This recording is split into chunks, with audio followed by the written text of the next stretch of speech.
It's time for Uncle Hank. Question everything with M. Kalani Souza and Uncle Hank Bergstrom. All great human endeavors begin with a need, an idea, and the spirit to achieve greatness. The story of Red Hill has all three and more. For like most great feats, the need was more urgent, the idea more bold, and the spirit more powerful than originally anticipated. The story of Red Hill, gangy. And that's a story that's really percolating up. It's percolating up in Washington, D.C., in Honolulu, in Aiea. It's even percolating up over here on the Big Island. And I'm here with Uncle Hank Ferguson. Welcome to Uncle Hank, where we question everything. So, what's come up there, Hank? What you got in your hand? Okay, so I just picked this up on the internet. This is very interesting and exciting in a way, because it looks like a lawsuit, but it's actually not. And I say it's actually not because you don't have a plaintiff or a defendant. What do you got? You have a complainant and a respondent. A complainant, okay, the complainant is the Department of Health from the state of Hawaii. And apparently the defendant, but not a defendant, a respondent is the United States Navy? Yes, the United States Navy. Well, who's the third guy? And these third guys, these are interveners now. I don't know how they got to intervene. Interveners? Well... But they're the Sierra Club and the Honolulu Board of Water Supply. Okay, wait a minute. So it's the Department of Health, State of Department of Health, versus the United States Navy, versus the Sierra Club and the Honolulu Board of Water Supply. Wow. Is this a private fight, or can anybody join? This is really important to understand that this has the look of a legal case, but it is not. So it's written, and then let me say, it's double spaced on the interior. It looks just like a legal document. Thank goodness we have Richardson Law School to teach our people how to sum up reports. By the way, just to let you know, do find this on the internet. It does have some very good information. So what was the eventual outcome? What's the outcome of the hearing? Basically, the outcome of the hearing is what the Department of Health has been saying, that they want the tanks of Red Hill to be emptied and closed down. Empty the tanks? Yes, empty the tanks. That's the first thing. But this is no order from the state. It's just a proposed suggestion? Well, this is why it's very interesting here. It says a proposal.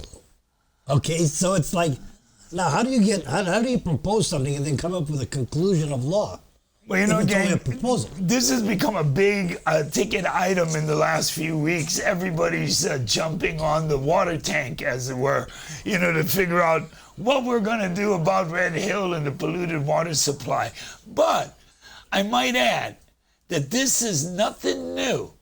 This is nothing new at all.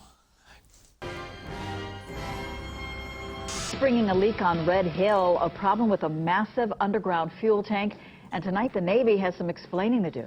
The latest leak at the Red Hill fuel storage facility lost 27,000 gallons. A high-ranking EPA official wanted to see that facility for himself. Navy officials tonight confirming a petroleum product was found in water samples taken from the Red Hill well.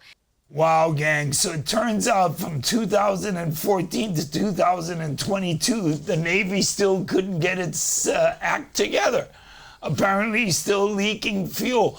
What's interesting is, I understand in a recent hearing, the Secretary of the Navy was quoted as saying, well, it's not the fuel itself that's making them sick. It's the fuel in the water. Right. So the Secretary of the Navy apparently thinks it's Hawaii's problem to deal with the water and not the Navy's. The Navy's going to concern itself with the fuel.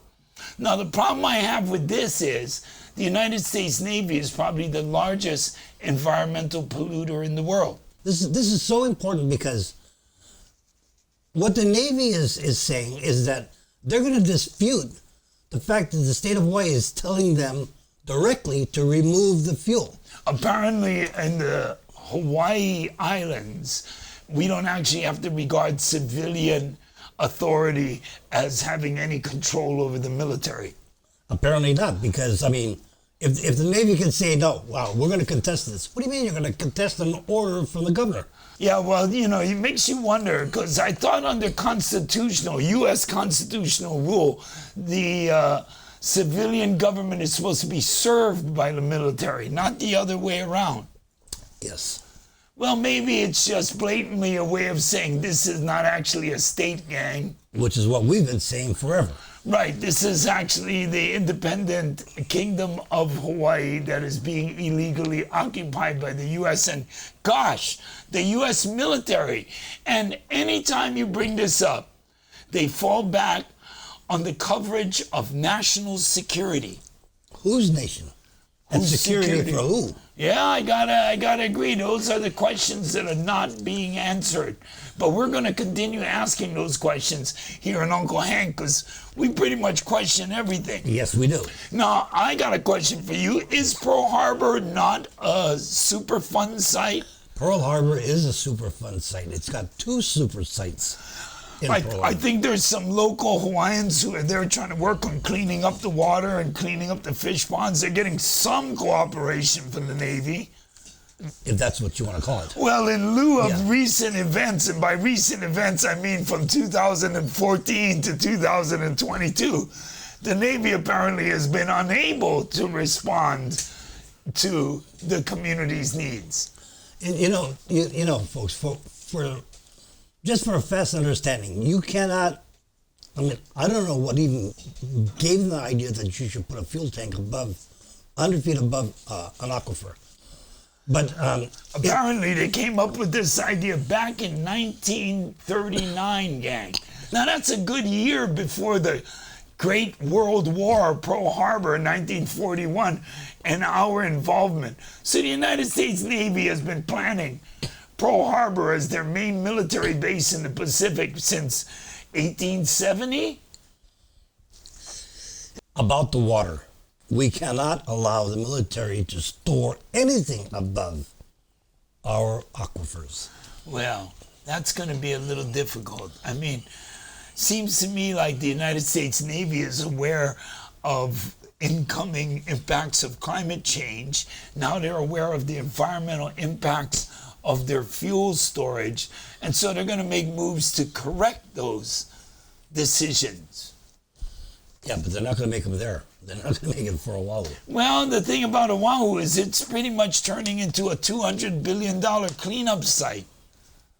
And the problem with that, gang, is the United States military is responsible for radiation leaks in the Pacific for the past 40 years they haven't done anything about.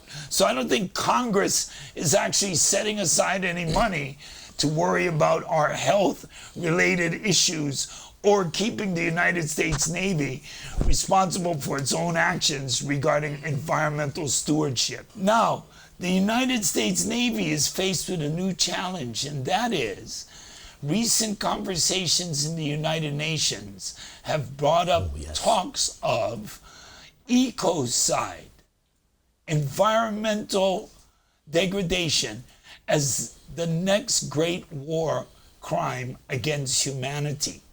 So, if in fact, and that was, by the way, introduced by the Prime Minister of Samoa and the leadership of Vanuatu in the Pacific, if that is in fact taken up, how will the United States respond to its environmental degradation practices exercised for the last few decades around the world?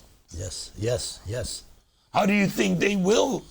Probably the same way they've reacted over the last few decades, which is They'll a lot pretend of like it's not. Right, They'll a lot of pretend like lip they're not. service, Yes. some really great documents typed up, and Right. no real action. Like I said, this document's got a lot of good information, but what's it for? Who's it for? Is it going to do anything for anybody?